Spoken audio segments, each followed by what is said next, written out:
Hello everyone, my name is Gaurav Singh Rathore, pursuing BTech from Institute of Aeronautical Engineering. Today we are going to discuss the topic classification of semiconductor materials. So from the subject analog and digital electronics, the subject code is AECC08. So what is electronic material? The goal of electronic material is to generate and control the flow of an electrical current. Electronic materials includes conductors which have low resistance which allows electric current to flow. Insulators have high resistance which suppress electric current flow. And semiconductors can allow or surpass electric current to flow. So what are conductors? So the conductor are good, have low resistance and which allows electrons flow through them with ease. Best elements conductor includes copper, silver, gold, aluminium and nickels. Alloys are also good conductors, braces and steel. Good conductor can also be in liquid form such as salt, water. So in conductors, the atomic structure of good conductor usually includes only one electrons in its outer shell. It is called a valence electrons. It is an easy strip from the atom producing current flow. Here you can see an example of an copper atom in which valence electron easily fits for current flow. Insulators.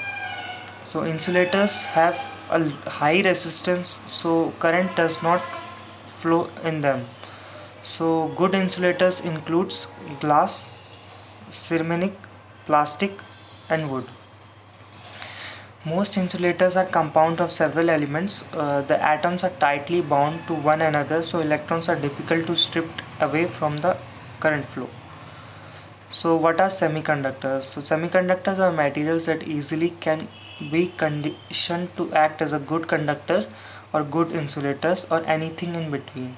So some common elements such as carbon, silicon and germaniums are a good semiconductors. Silicon is the best and most widely used semiconductors. So the main characteristics of a semiconductor includes that it has 4 electrons in its outer or valence orbit. Here you can see an example of silicon, which so in its outermost shell you can see the 4 valence electrons. So semiconductor can be insulators. So semiconductor can be an insulator if the material is a pure semiconductor material like silicon. The crystal lattice structure forms an excellent insulator since all the atoms are bonded to one another and are not free for the current to flow. So good insulating conductors materials is referred to as intrinsic since the outer valence electrons of each atoms are tightly bound together with one another. The electrons are difficult to dislodge from current flow. So silicon is in this forms is a greater insulator. Semiconductor materials is often used as an insulator. So semiconductor can be an conductor. An impurity or an element like arsenic has 5 valence electrons.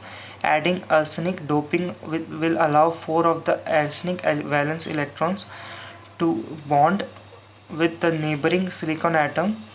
The 1 electrons left over for each arsenic atoms becomes available to conduct current flow.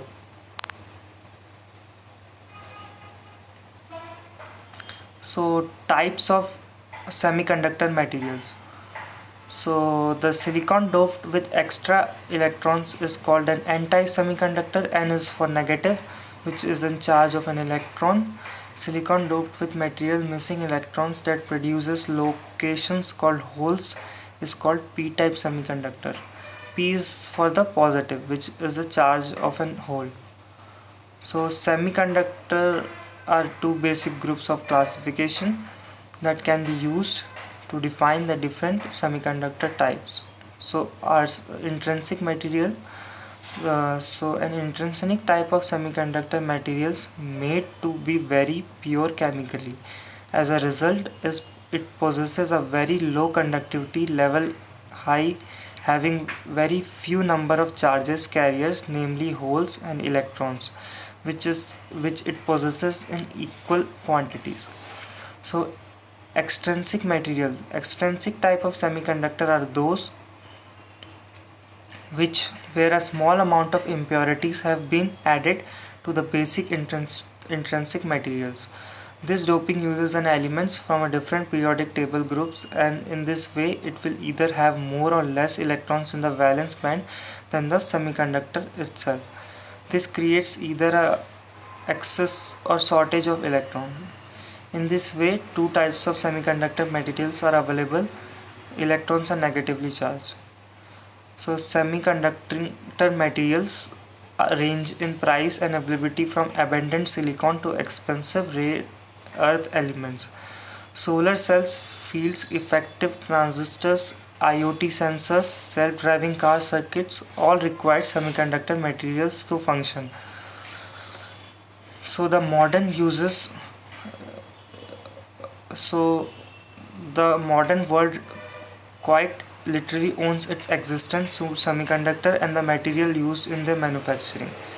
As existing semiconductor materials reaches their physical limitations, new materials are poised to take their place. The market for these materials coupled with new semiconductor materials is changing manufacturing and material procurement throughout the industries. So n-type semiconductor materials has an excess of electrons. In this way, free electrons are available within their lattice and their overall movement is in one direction under the influence of potential difference results in an electric current to flow. This is an n-type semiconductor. The charge carriers are electrons.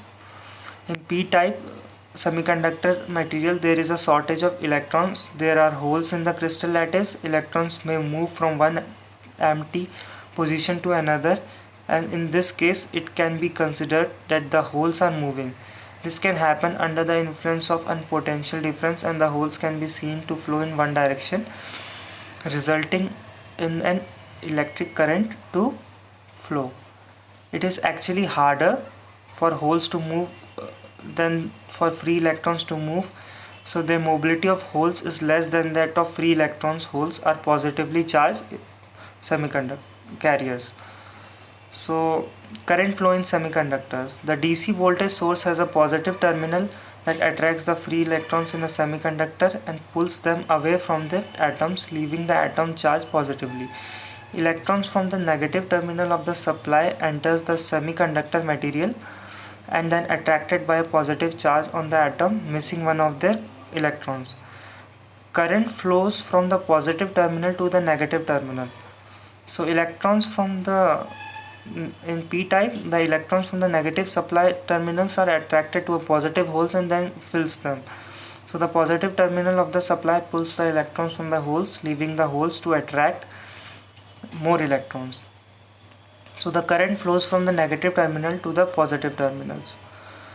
So there is a semiconductor material group. Most commonly used semiconductor materials are crystalline inorganic solids. These materials are often classified according to their position or group within the periodic table. These groups are determined by the electrons in the outer orbit the particular element, while most semiconductor materials uses the inorganic or growing number of organic materials are also being investigated and used. So these are some semiconductor materials. Germanium, the chemical symbol is G. It is a group 4th element. Group 4 element. This type of semiconductor material was used in many early devices for radio detection diode for the first transistors. Diode shows a higher reverse conductivity and temperature coefficient meant that early transistor could suffer from the thermal runaway. So offers are better charge carriers and mobility than silicon and is therefore used for some RF devices. Not as widely used these days as better semiconductor materials are available. So next is silicon. It is denoted by S. It is also a group 4th element. Silicon is most widely used for the semiconductor materials. Its major advantage is that it is easy to fabricate and provide good general electrical and mechanical properties. Another advantage is that even if it is used for integrated circuits, it forms very high silicon oxide that is used for insulation layer between different active elements of the ICs. So next is gallium arsenide, GaSa. It is a mixture of group third and group fifth element. So gallium arsenide is the second most widely used type of semiconductor after silicon. It is widely used in high performance RF devices, whereas it has very high electron mobility.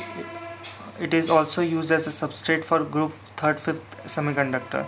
Example IN, GaAs and GaInAs. However, it is a brittle material and has a lower hole mobility than silicon, which makes applications such as p-type MOSFET transistors which are not feasible. So it is also relatively difficult to fabricate.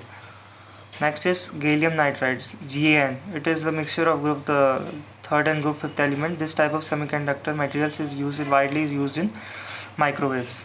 So it is also being used in some microwaves like ICs, etc. So it is difficult to dope to give p-type region, and it's also very sensitive. Next is gallium phosphate, GaP. So this semiconductor material was found mainly used in LED technologies. So it was used in many early low to medium brightness LEDs, producing a varieties of colors depending upon the addition of other dopants. So pure gallium phosphate produces a green light nitrogen doped. It also emits yellow green ZNO doped red color. So cadmium sulfate, so CDS, it is a groups 2 and 6 mixture, so used in photoresistors and also used in solar cells. Next is LED sulfate, so this is PBS. This is a mixture of fourth and sixth element used in mineral galena. These semiconductor materials also used in very early radio detectors known as CATS whiskers, which points to contacts made through the tin wire. So with this I would like to conclude my PPT. Hope you like it. So thank you.